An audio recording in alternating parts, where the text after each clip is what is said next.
Welcome to the beginning of my testimony series. I will be saying some very adult words, not cuss words, but adult topic words. I'll put them here on the screen if you want to glance at that, just so you know the topics that I will be going into. But I didn't want a topic or a certain adult word to surprise you with your kids around. So, just forewarning that these words here on the screen will be mentioned at some point. And yeah, I hope you are blessed by my story in some way. I hope God speaks. And if you're just here to be nosy, well, I still hope God speaks. Anyway, let's get into it.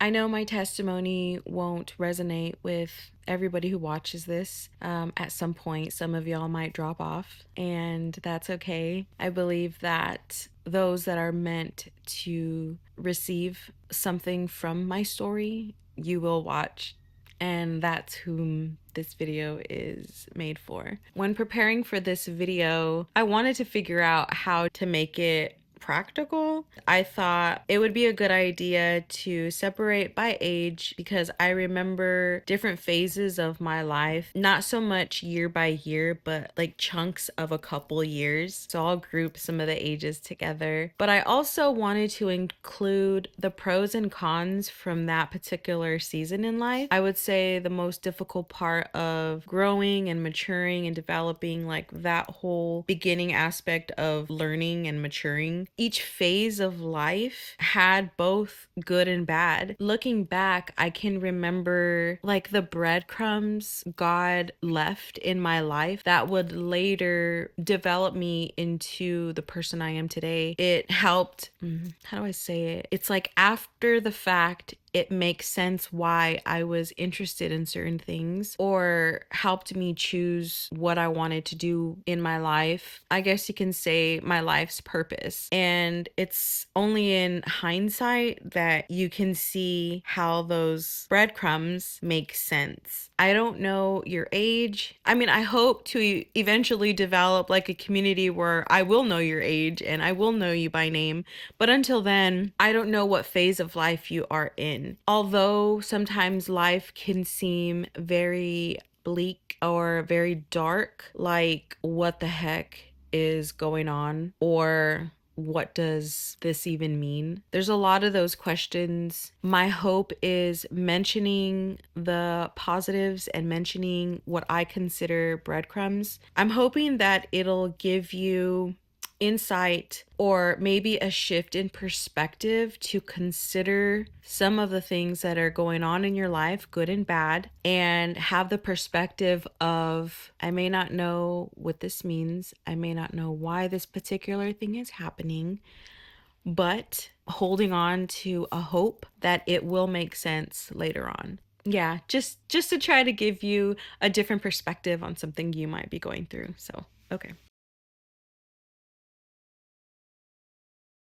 My dad did not follow the Christian path, so when him and my mom got together, neither of them were saved or attending church. My father was a heavy alcoholic. He followed after the footsteps of his father, who was also a heavy alcoholic and heavy smoker. And my mother, although grew up Catholic, she did not really practice the Catholic religion. Basically, neither of my parents were church-going people. My parents get married. 2 years later, they have my brother. As he was growing up, they wanted to try for a second child because they did not want him to grow up alone. And she was barren for 8 years. At the time, that was the early 80s, late 70s. So whatever technology they had to help women have children, my parents tried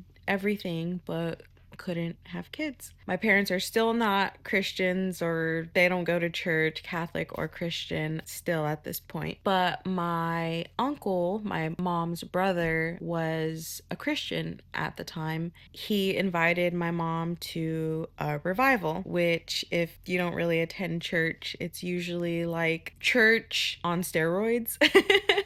That's the best way I can explain it. So my mom goes to this revival. She's not a Christian, she's not saved, but she goes to this revival. The pastor preaching says to the congregation, there's women in here who cannot have kids and God wants to open your womb. So my mom by faith received healing and she got pregnant and she had me. She didn't get saved that night. In fact, she didn't get saved until I guess over a year later because I was 8 months old when my mom first started going to church and gave her life to Christ. My dad did not get saved right away. My mom prayed for my dad's salvation for 7 years. So my mom attended church for 7 years without my dad. She would take my brother and I. My childhood church was very, very, very conservative. We did not watch scary movies. We did not listen to worldly music or secular music. At the time, the television shows were a lot cleaner than they are these days, but the few not so clean shows like we did not watch. We pulled away from our ungodly family members. It was just very, very conservative. And that would be the foundation of the first 10 years of my life. When my mom got saved, she started going to that church and we never left. It was a very charismatic church. I grew up with speaking in tongues. I grew up with the prophetic, with the revivals. We had a lot of church services. We attended church Sunday morning, Sunday evening. We'd have midweek service on Wednesday, and we would have Bible study midweek or on Friday. I've attended a lot of church in my life. Although I don't regret having been raised in a very churchy, conservative home, I would say the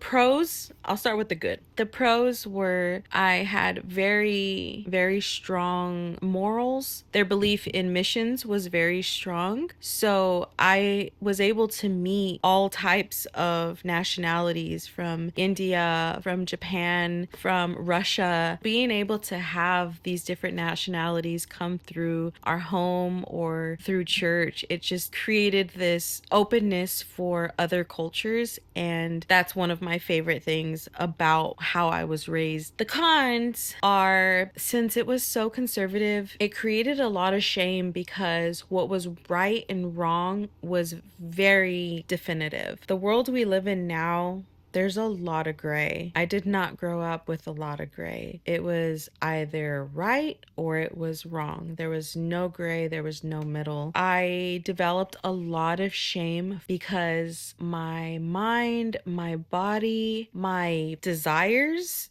would crave one thing, and what I knew what was right craved another thing. So the struggle with both of those desires was very, very conflicting and very challenging. And introvert, extrovert weren't really a thing back then, but I was very much an introvert. Once I got to know you, I was silly and I was outgoing, but I was just very shy. I kept to myself. I remember reading in my baby book that my mom wrote that I was a very serious baby. She had a hard time making me smile. I do remember being very observant of others. Human behavior always intrigued me. And although I had desires to do bad things, I more observed the outcome when I would see other people doing bad things, and I just chose not to do certain bad things. And not that I didn't do anything bad, but I didn't rebel, as they say, in the normal years that a kid usually rebels. So I'd say like I was a pretty good kid.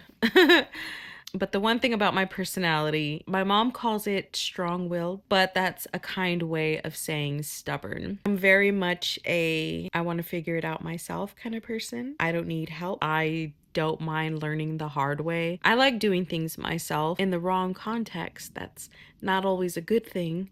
a lot of that stubbornness or strong willed nature of mine probably kept me from surrendering and waiting so long to actually surrender my life to God. I didn't really get saved until I was 35 years old. That's a long time from growing up in church from the age of 8 months and waiting till you're 35 to actually surrender. After I surrendered to Christ, I so often had wished I had surrendered sooner because clarity came after I surrendered and a lot of healing began after I surrendered, and I put myself through a lot more than I actually needed to. Ages 10 to 13. Very shy, very introverted. We had a lot of Bible studies at home. My brother was on the worship team, and we had a lot of friends who were musicians. So there was always worship, like live worship, happening in our home, conversations about the Bible, a lot of different nationalities from all over the world. It was a very wholesome home. Always the youngest one. I was a kid, and I don't remember there being other kids. It was always older people, and that's probably why I love older people even to this day. The downside was that there wasn't very many kids. Since my brother and I were so far apart in age, him and I really did not connect until much later in life. I grew up very lonely. I do remember begging my mom for a sister. That was the only thing I wanted in life, was to have a sister. By the time she had me, she was already in her mid 30s. She couldn't give me another sister, and that's all I wanted. Every time I would see sisters, it's like they were best friends. And since I was so separated from my brother, I was just alone and I didn't want to be alone. And I figured if I had a sister, then I would never be alone and she would be with me forever and she'd be my best friend forever. But my mom didn't have another child and I did not get the sister I wanted. That left a huge, huge, huge void in my life. It's weird that you can miss something or feel the void of something that you've never had. The desire was so strong, it's like I had lost something that I previously had but never did. And that void in my heart would actually lead to many broken friendships, a lot of rejection. Later into my teenage years, it would start me on a path to find acceptance through relationships. I had a lot of brokenness in friendships, trying to be accepted by other girlfriends, that not working out. So then I turned to boys, and that did not work out. Another thing that I remember at that age was how often I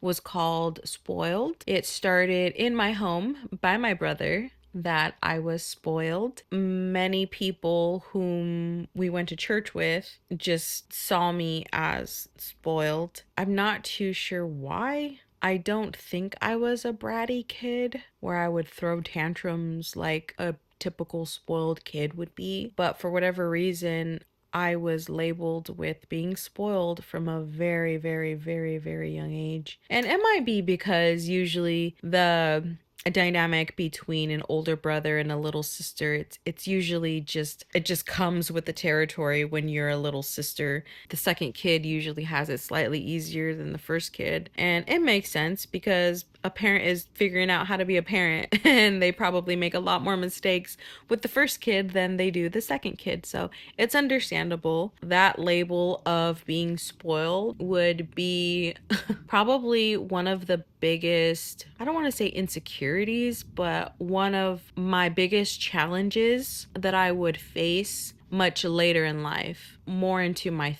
30s, that I would see that seed that was planted when I was very young finally come to fruition, because I faced a lot of pride, and it wouldn't be until my early 30s that I would be faced with how much pride I really had in my life. And it was due to being called spoiled and trying to prove myself. Being called spoiled mixed in with having a strong-willed, stubborn nature, I was definitely trying to prove something and not willing to ask for help. I've been called spoiled so much throughout my life, so much so that my mom actually had a saying. She had two repetitive sayings she would say throughout my entire life. Her response to being called spoiled, to somebody calling me spoiled, was, "She's not spoiled, she's deeply loved."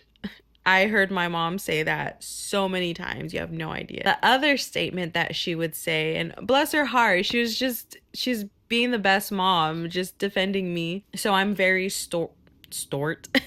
I'm very short in stature. I'm only 5 foot. I was bullied because, well, for two reasons, but one of those, we'll talk about that other reason later. But one of the reasons was because of how short I was. And so her response to that was, "She's not short, she's petite." So apparently the word petite is a kinder word instead of the word short. So anyway, I was not very bold as a kid because remember, I'm shy and I'm an introvert. I just didn't say anything. So I was picked on, I was bullied, and I just never said anything. I just cried and tried to process it alone because I didn't have very good friends growing up. The people who bullied me, I actually considered my friends. That's what's so weird is I had a lot of friends, but because I was so shy and I didn't go along with what other girls were doing, I was picked on and I was pushed out. I was just used to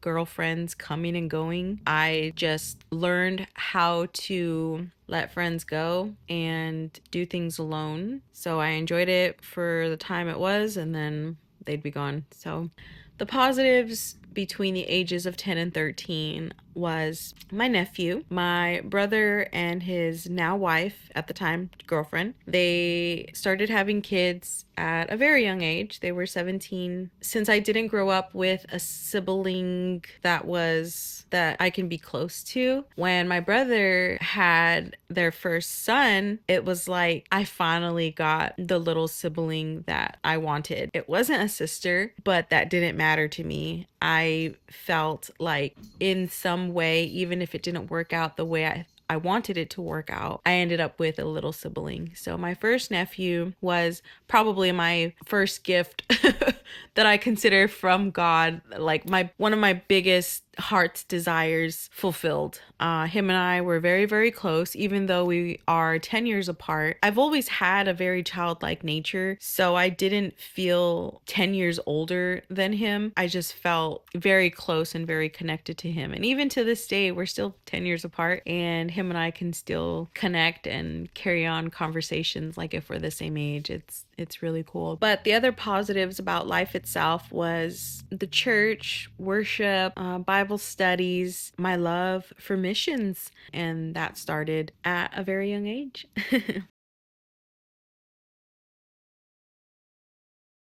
These are some pretty rough years, I think, for a lot of adolescents. There's something about coming out of that childlike mental state, moving into the beginning of adult mental state. It's so difficult. I don't think anything makes growing up in those early years easier. I think it just comes with its challenges. You just have to push through. So I'm not saying that my experiences were the most challenging, because there's other young people out there who have experienced and are experiencing much, much worse than I ever did. This is my testimony, my story. This is my journey. So for me, it was the most challenging. These would be the years that I would experience friendship rejection, relationship rejection, my first encounters with alcohol, marijuana. I would experience really intense desires for things that, remember, I did not grow up watching like dirty television and dirty movies. I don't even remember seeing my dad drink alcohol. Once my dad got saved, he completely quit nicotine and alcohol cold turkey. I love that part of my dad's testimony because it's a struggle when you have those addictions, and God completely set my dad free from one moment to the next. If you're struggling with that kind of stuff, believe that it's possible, because it is. And then there's those of us who struggle with things and it doesn't just drop off from one moment to the next. The shame that developed very early in life would grow a lot more, and my temptations for things that were not godly would strengthen a lot during these ages. Strangely enough, I had these really strong desires and temptations for things, but I did not experiment as often as a teenager would. Right and wrong was really, really strong in my mind. So although I did try some things, because remember, I'm not perfect, but it very rarely exceeded after a couple experiences. This is the part of my story that I haven't shared with more than 4 people in my life, but it's part of my story, and so we're going to mention it. So at the age of 15, that was the year that I saw porn for the first time. I was with my cousin and we were just passing through the living room and it was on the television screen. So it was a mere glance, but sometimes that's all it takes for that seed to be planted. That seed would not even grow until my mid-20s. I don't remember exactly what age and this is the part of my testimony that I haven't shared with very many people. Actually, when I'm recording this, I haven't even told my mom. I'll probably try to have a serious conversation with her before I post this video, but maybe not. I don't think she watches my videos. But I did want to talk to my nephew. My other nephew. Anyway. So embarrassing. Okay. I did not grow up with cable. We only had regular television in the house. And I was very, very young, maybe 14, 13, late at night. If y'all are my age and you're watching this, you might remember late night television used to have these infomercials that would have a phone number for you to call, and the infomercial was attractive females in lingerie enticing the watcher to call and who knows what. I don't know. But I knew this would come on late at night. So I used to sneak out of bed and watch those infomercials. And I don't even remember how I even knew that those infomercials would come on. At the time, I didn't know it was like same-sex attraction. But it wouldn't be until I was 17 that I would feel that tension that you feel when you're attracted to somebody, or you know that somebody is attracted to you. There's like this certain, I don't know if it's like a chemical reaction, or I can only describe it as like a tension. In school, I would feel this tension between other girls. I never acted on anything. I can't say that I never wanted to. I think because I was so shy and I had so much shame and I knew right from wrong, I think a mix of all that stuff kept me from pursuing a lesbian lifestyle. And I don't know where I would have been if I did entertain that further. But it was definitely something that I've carried all the way up until, honestly, I can't even say that I fully don't see other females normally. I don't really know what that means. I know that I have to take my thoughts captive sometimes. And I know I won't do anything. You know, I'm happily married to a man and I'm completely fulfilled. It's just challenging when you look at someone and you're like physically attracted to them. It's less frequent these days, but I would be dishonest if I said I'm never attracted to another female. Let's move on.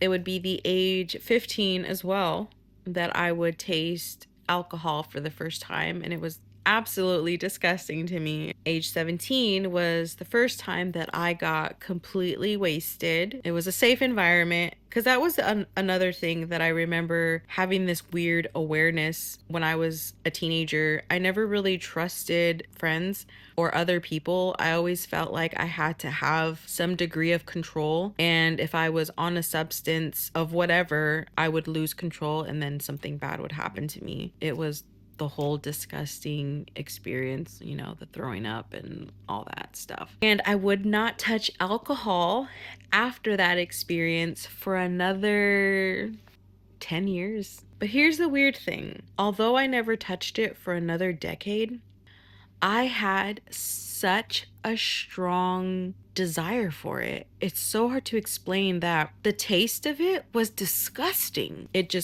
tasted like poison, but I had such an intense desire for it.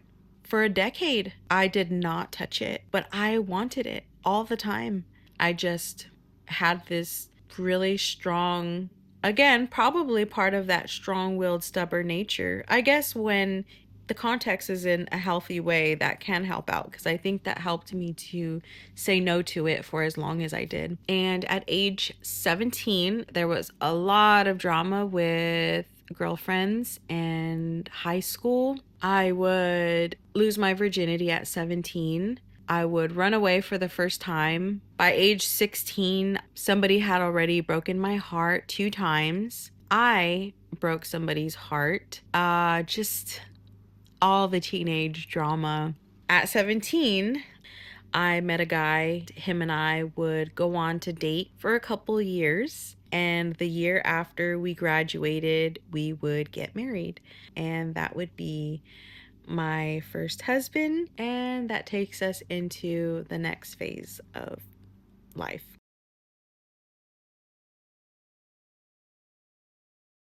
So 18 years old, we get married. 2004. We both had so much trauma. When you try to depend on your spouse to fix that trauma, it puts a burden on the other person that's not meant for them to fix, much less carry. Obviously, at the time, we did not know that. We would not have a very happy marriage. Through that marriage, I was able to meet one of my most valued friends, which would be his mom. She's probably watching this. She does watch my videos. So, love you. She's one of my most cherished human beings in my life, and had I not met him, I would have never met her. Which is weird, I know. How do you still stay in touch with your ex-mother-in-law? It's a gift, another gift. But the majority of the 7 years was a struggle. It's unfortunate because we loved each other. Had we been meant for each other, it would have worked out, but we weren't meant for each other. And we tried to force it for 7 years. So a lot of my late teens and early 20s was struggling as a wife, struggling to be a wife. And similar to when I was very young, I was alone a lot. Now in my 20s, I was still just as alone. It's crazy that you can be married to somebody and still feel so alone. And because I had so much shame and I kept to myself, I did not share my struggles with anybody. So my closest friends at the time had no idea how disconnected we were. Nobody knew. Probably because growing up, I had known the very clear difference between good and bad, and I struggled with the bad desires I had with doing what was right. I got really good at covering up what I was really feeling and got good at hiding and deceiving to the point where I deceived myself so many times. It would be 2 years in that I would have my first affair. 6 months later, he left me, and he also had an affair. He was gone for 6 weeks. He came back. We decided to continue being married and work on our marriage. And we would try for another 5 years to try to make it work. At year 7, I would have my second affair. At that point in time, I was already done.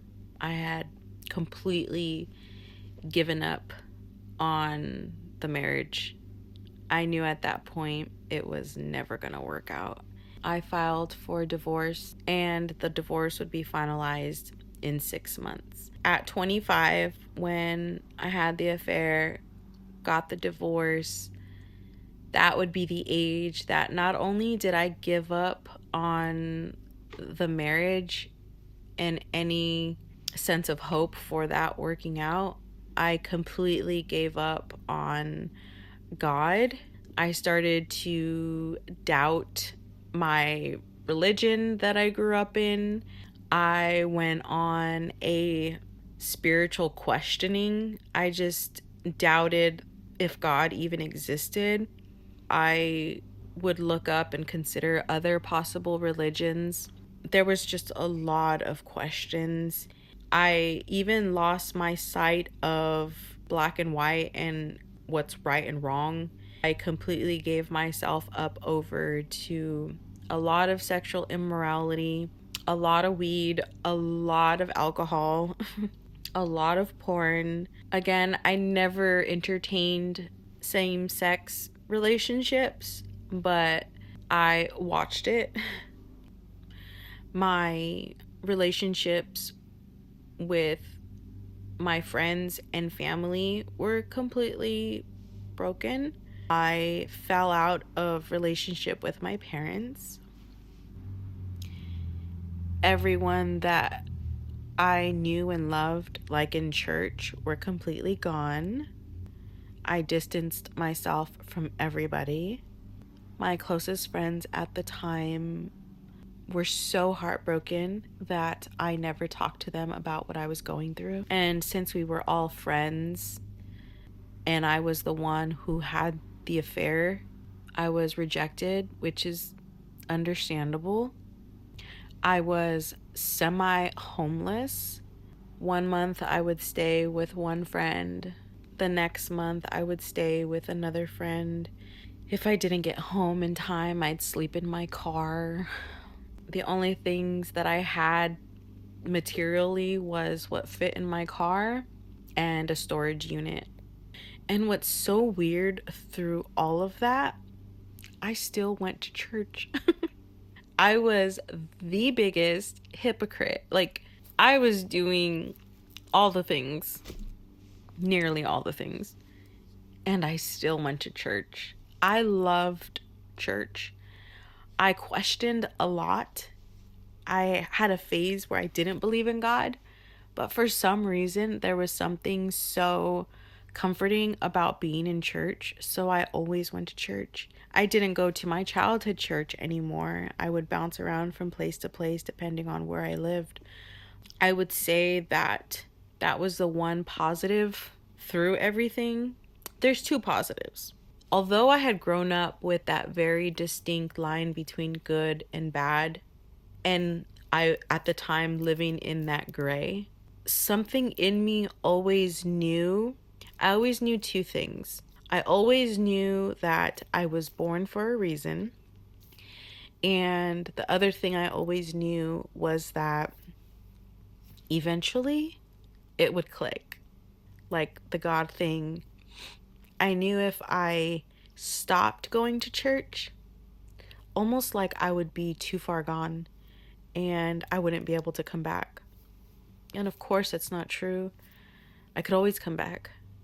But it's almost like I had to hold on to at least church and the idea of church, that I was still able to return to God or myself. I don't know, but I knew that eventually everything that I had been taught about God's love and grace and forgiveness, I knew eventually that would make sense to me.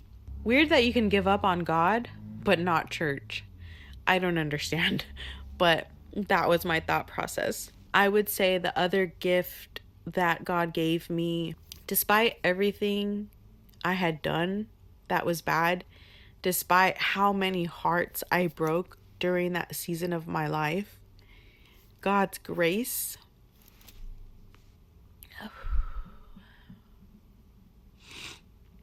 gifted me with the smallest measure of hope.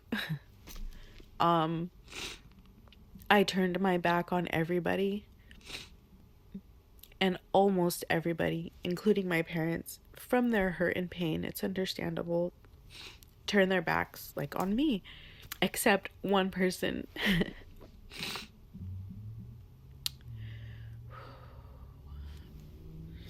I don't think she'll watch this, so it's probably a good thing, but which is kind of sad. I've never actually told her. But so my sister-in-law and I, my brother's wife, unfortunately, most of our relationship has been, what's the right word? We haven't gotten along most of the time, but during this time in my life, the only person that spoke to me like I wasn't the worst human on this planet was her. She loved me. She encouraged me. And she was the only person at that time that showed me any measure of kindness. I will always be thankful to her for that.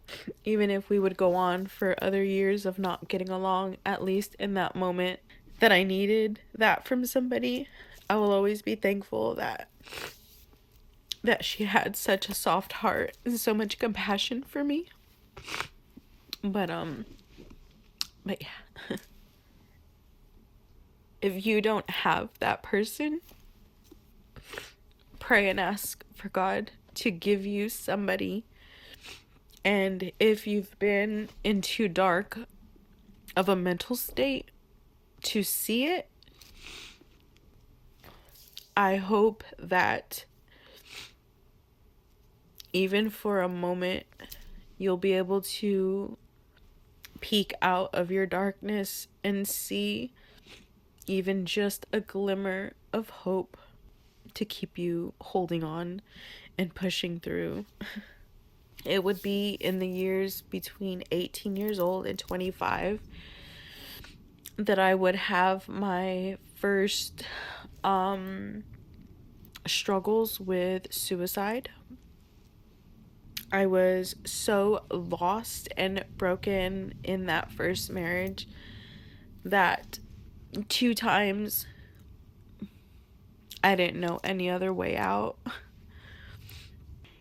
I would go through self-inflicted turmoil for another 10 years because I wouldn't really surrender and my life wouldn't change.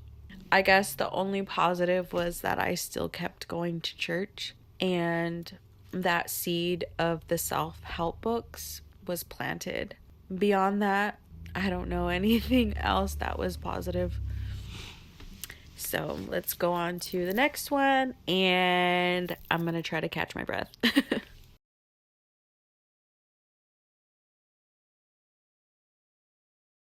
Ages 25 to 35, I guess we can say my lost years. Not lost in the sense of the years just got away from me, but I would say lost in the sense of I truly lost myself. what I thought were low, depressing moments in life before 25, I think I would experience another level of loneliness and rejection, just a different type of darkness, I guess. So at age 25, I started drinking a lot, and I would experience being an alcoholic for probably those 10 years. Remember, I got really good at hiding what I was going through and not sharing my life with others, just trying to figure things out on my own, never reaching out for help. Well, that all definitely came into play during these 10 years. I was an alcoholic and nobody knew. I hid it very, very well, and I didn't know any other way to cope with everything that had just happened and everything that I was doing and experiencing and feeling. I did not believe in social drinking, so I drank alone a lot.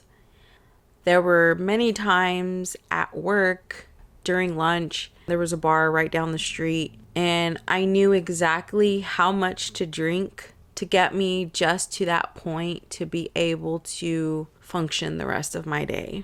And there would be many times that I would have to attend family events, and I just had so much on my mind, just processing so much, that again, I knew exactly how much to drink that would be just safe enough to drive and help me socially get through whatever event that was. I guess they call that a functioning alcoholic. All the addictions that transpired these years all came to fruition from those seeds that I previously mentioned that were planted. Everything from my porn addiction, from alcohol to sexual addiction. I just completely allowed myself to be consumed by every desire that I had previously had and struggled with and refrained from, except same sex. That was the only one that I completely did not entertain. But the other stuff that I felt was easier to come back from, I allowed to completely consume me. During these years, I didn't know how to process the darkness that I was feeling. I wanted to die. I did not want anything in life except to die. For the first maybe 7 years, I didn't necessarily have suicidal actions. I guess because the first 2 times nothing happened. I guess I just prayed for death. I slept a lot. It felt like sleep was the only way to physically escape in those moments. I didn't really pray for much. I was still going to church, surprisingly, but I wasn't really praying for things to get better necessarily. I just prayed for death. I did not want to live. I did not see the purpose for anything. There was no light in my soul. It was probably the most numb emotionally that I had ever felt in all of my life, those 10 years. In these years, I would go through these mental phases of hating Valentine's. Well, I had always hated Valentine's Day. I would hate love. I would stop believing in the concept of love. I would try to experience what it was like to engage sexually with someone and not grow attachment to them. And I would have the mentality that whatever a guy can do, a girl can do also. I would have different relationships that would be unhealthy and toxic. I didn't necessarily feel a reconnection with my parents immediately, but the things I was going through was pretty obvious to my mom. There's so much to the story after I got my divorce, but just to bring a little bit of context, I moved in with my parents and I was jobless for a couple months. I would just lock myself up in the room and sleep all day. No motivation for anything. I lost all desire to craft. So I don't think I mentioned this, but like I'm really big into crafting and DIYing, and I get inspiration to do stuff and make things. All of that was completely dead to me. I know my mom's prayers got me through that type of depression, and it was a very slow process trying to come out of these different depressive episodes. And I hated the feeling of being so stuck. So after the divorce, I only had, like I said, what was in my car and a storage unit. When I finally moved in with my parents, I got rid of nearly everything. I did not have like any money. I didn't have anything. I can't say anything because at least I had a roof over my head. But anything in the sense of my own space, I just felt very empty. So at some point I finally decided just to get a job, trying to rebuild my life after the divorce. And I would go through, like I just previously mentioned, these phases, these episodes mentally of trying to find myself, trying to figure out where I was, what I was doing, what I was feeling.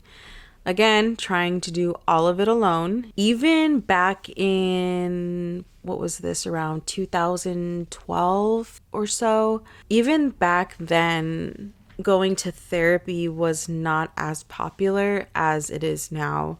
I didn't even think of going to see a therapist. I needed help, but I just didn't even think of it. And I just had so much shame. And I think I had just gotten so used to doing everything by myself that I just figured that was just the way it was going to work out for me, that I was just going to have to figure it out on my own. I didn't know how to love. I did not know how to receive love. Still going to church, remember. I was just messed up and just very dizzy with emotions and feelings and traumas. One thing that I hate about all of it is most of it was self-inflicting.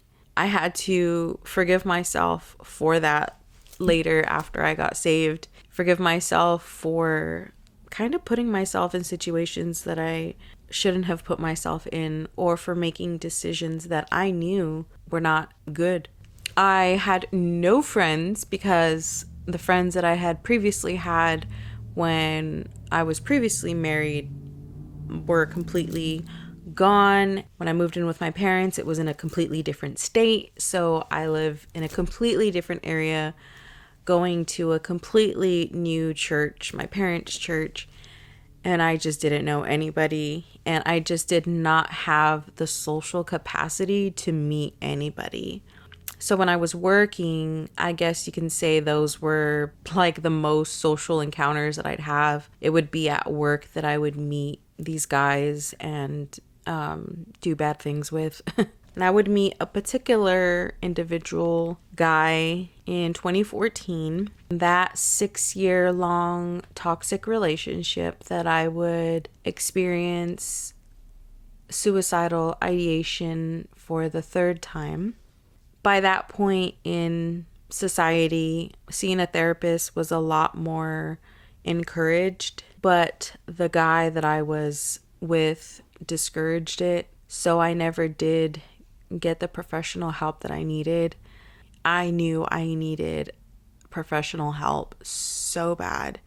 It was in those 6 years that I felt God pulling at me. More specifically, I would get these really strong, almost like the urge to do something or the urge to not do something. For instance, maybe year 3, I remember feeling this really, really, really strong desire or feeling that I was not supposed to be having sex with him. It's kind of hard to explain what I mean with these urges. It was like these really strong feelings that I wasn't supposed to be doing what I was doing. So to this day, I've never heard the audible voice of God with actual, like how you can hear me right now. I've never heard that from God. I wouldn't fully understand the voice of God until after I got saved and looked back on different moments in my life where it was God speaking to me. These feelings were when him and I would hook up, different places I would be going, different things I would be doing. I would just get this like really strong feeling, really, really strong. And I've had these strong feelings in the past. I had never considered them feelings from God or God speaking to me. But during those 6 years, like I said, after about year 2 or 3, I would just get these very strong desire or these very strong feelings that I wasn't supposed to be doing something and that I needed to stop. I would get the really strong feeling about alcohol. I just knew I was supposed to stop and I couldn't. I knew I was supposed to stop having this sexual relationship with this guy and I couldn't stop. And I knew I was supposed to leave a job that I was at. I couldn't leave. It just seemed like what I knew I needed to do, I just didn't have the strength to do it or to not do it. And year after year, I was getting so, I guess, disgusted with myself and so incredibly disappointed with myself that I wasn't strong enough to get out of a situation, that I wasn't strong enough to stop doing what was bad for me.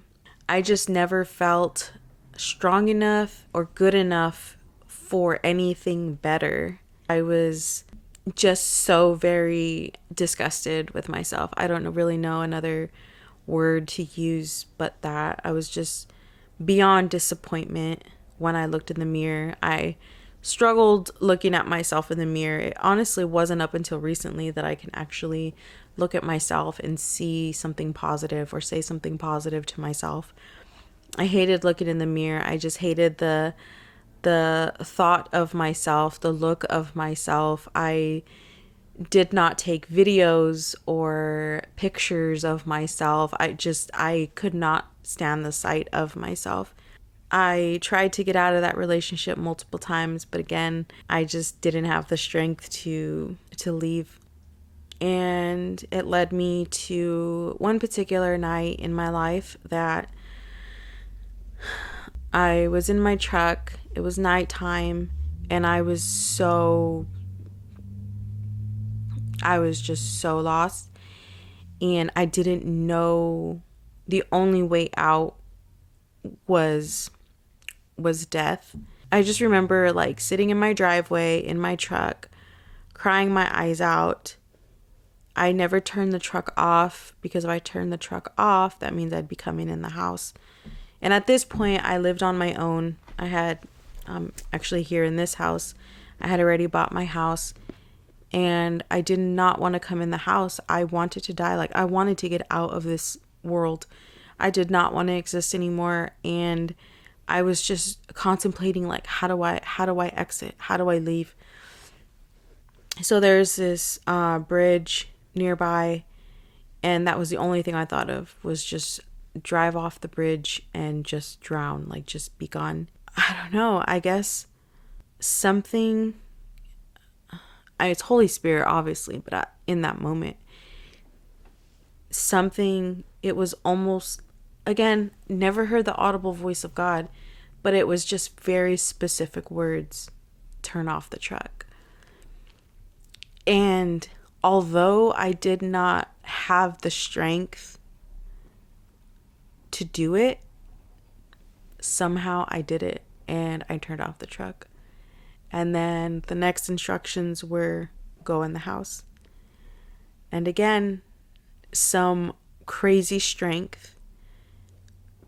I got out of my truck and I came in the house. I truly believe it was Holy Spirit that night that saved me.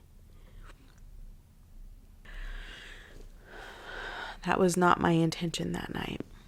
I would say the days and months that followed after that, I guess whatever strength God gave me that night, it was like just a glimpse of hope, to hope for something more. I didn't necessarily love life, didn't necessarily want to live, but I just started desiring for more. More in my job, more in my emotions, just more relationally. I just wanted more. I just kept going day after day, kept going to church. I was still in that relationship, unfortunately. But I did find myself praying a lot more, just asking God to help me get out of the situation I was, begging God to give me the courage and the strength to leave the relationship. I began reading a lot more self-help books. My mom would always buy me books from church. Our pastor would always recommend books, and my mom would always buy them, one for her, one for me, and I started reading a lot more. Although I didn't quite know what to wish for, what to even ask for, I just knew I needed out of my situation. And although I didn't know how to get out, I started using whatever resources I had, which basically were books and books. Honestly, it was a lot of self-help books and Christian books that I would just start filling my head with. But it was a struggle because I still had these desires to drink and to be in this relationship. I knew neither of them were good for me, but I didn't know how to get out. This would go on 4, 5, 6 for about 3 to 4 more years. And I would just be struggling through, trying to hold on to any measure of hope while still trying to reconcile the things I had done, the things I was still doing. It was a very confusing time because I was trying to find myself, to heal myself, to get out of a situation and find the strength within to get out, to leave. I just didn't have it, and I didn't know how to get out.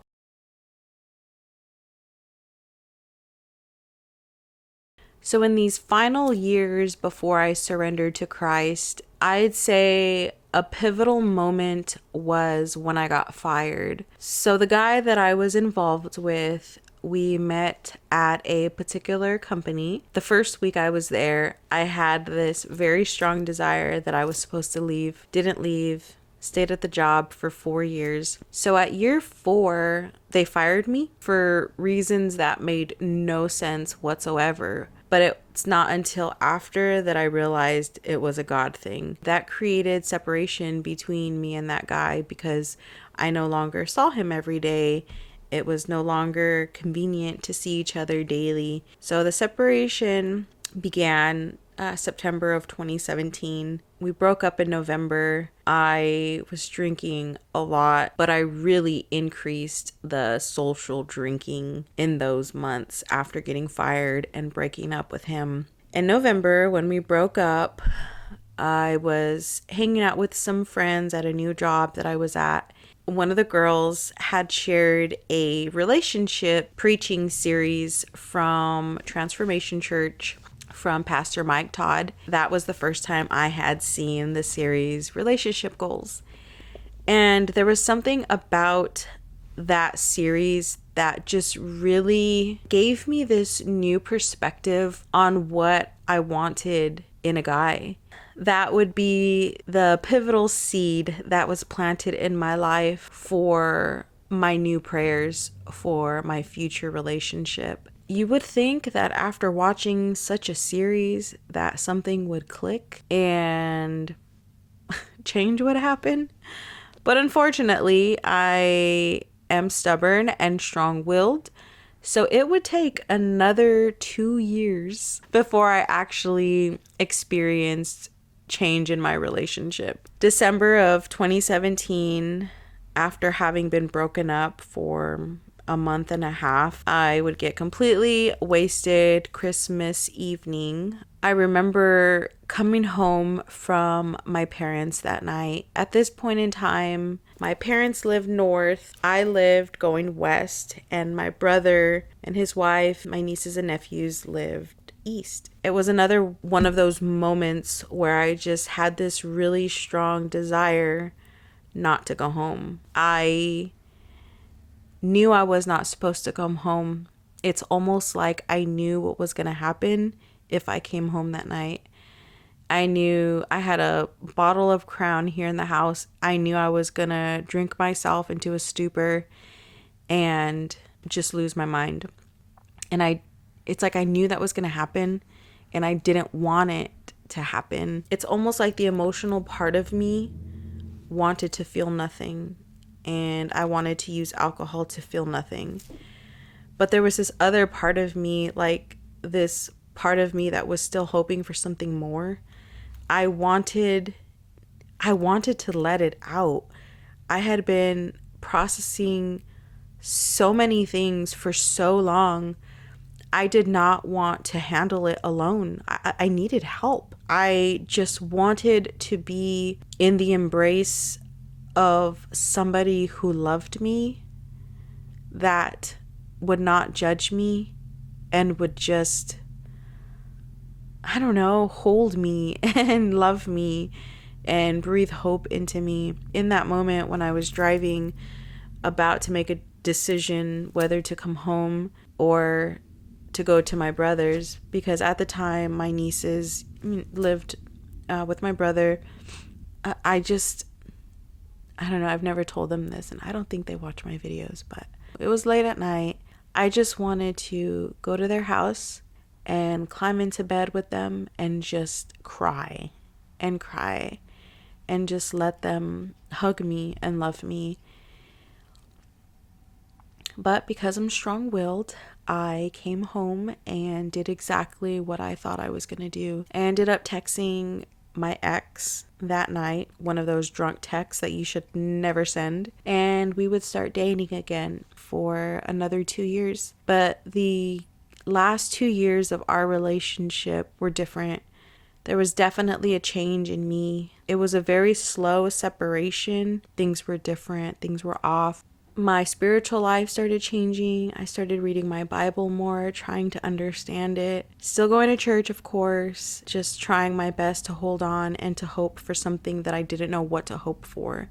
It all came to an end in September. But before September came, it was July of that year, in 2019, that I gave up alcohol. So this was before I got saved. I had a beer in my hand, and I just remember opening it, starting to drink it, and just something in me was like, this is the last drip of alcohol I'm ever going to have. I just decided that I was going to give it up and I wasn't going to drink anymore. So I finished my beer, and I haven't had any alcohol since then. So it's been 5 years now. But my relationship, the guy that I was with, he came over that day and we did some stuff. After he left, I was just done with doing things my own way. I was just done feeling the way I was feeling. But before that day, I wasn't willing to give up everything. I still wanted to hold on to certain habits. I did not want to let him go. I was afraid of the unknown. I was afraid of what would happen to me if he was not in my life anymore. I was afraid of being alone for good. I was just so fearful of the unknown that I still wanted to hold on to anything that was familiar. But after that day, something was different. I didn't care how scary the unknown was. I had to let go of everything and not hold on to anything familiar. And I surrendered my life to Christ that day. I would say that was the day that I truly gave my life to Christ, because my life has never been the same. I had said the sinner's prayer many times, because remember, I've been in church my whole life. So I've said the prayer of repentance many times. Although I may have had great intentions with having said that prayer many times in those moments that I did, I had never meant it the way I did that September of 2019. And I had just turned 35. That was the day that my life changed. In upcoming videos, we'll talk more about what it's been like over the last 5 years. Lots of good, a lot more struggles. Life is difficult with or without God, but having experienced the difficult things in life, trying to do it on your own, it's so much more challenging than when you have help and God in your life. Even if it is just the smallest measure of hope, it keeps you alive. As the days go on, the big picture starts to become more clear as to why you exist. Hey, Editing Andrea here. I'm toward the end of finishing up editing my testimony video, and I just realized that on that day I did not include a prayer of salvation, which is like super important, so my apologies for that. I thought I would just pop it in here right here and just make sure I extend the offer. If anybody feels stirred in their soul to give your life to Christ, don't wait as long as I did, but if you are over 35, it's not too late. And the sinner's prayer or the prayer of repentance or the prayer of salvation, it's not an actual prayer from the Bible, but there is a framework, and it's found in Romans chapter 10, 9 through 10. So I'm just going to read it out of the New Living Translation just to give you a framework for what we're going to pray. If you openly declare that Jesus is Lord and believe in your heart that God raised him from the dead, you will be saved. For it is by believing in your heart that you are made right with God, and it is by openly declaring your faith that you are saved. So the way to salvation is very, very simple. The way to sanctification, that's a whole different story, but we will get into that in later videos. For today, we're just getting saved. And what we're about to pray right now, it's not a prayer that you have to say verbatim. This is just an example. So if you feel other stuff on your heart that you want to say to God, by all means, be free and pray whatever you want to pray. But there are certain key points that we just read in Romans that are important in your prayer. Okay, so here we go. Dear God, I know that I am a sinner and I ask for your forgiveness. I openly confess with my mouth that Jesus is Lord, and I believe in my heart that Jesus died on the cross and you raised him from the dead so I can be saved. Thank you, God, for loving me first. In Jesus' name, amen. Congratulations to anybody who just prayed that. If you were with me right now, I would give you a giant hug. So I'm going to close this out with a virtual hug. So see you in the next one. Bye.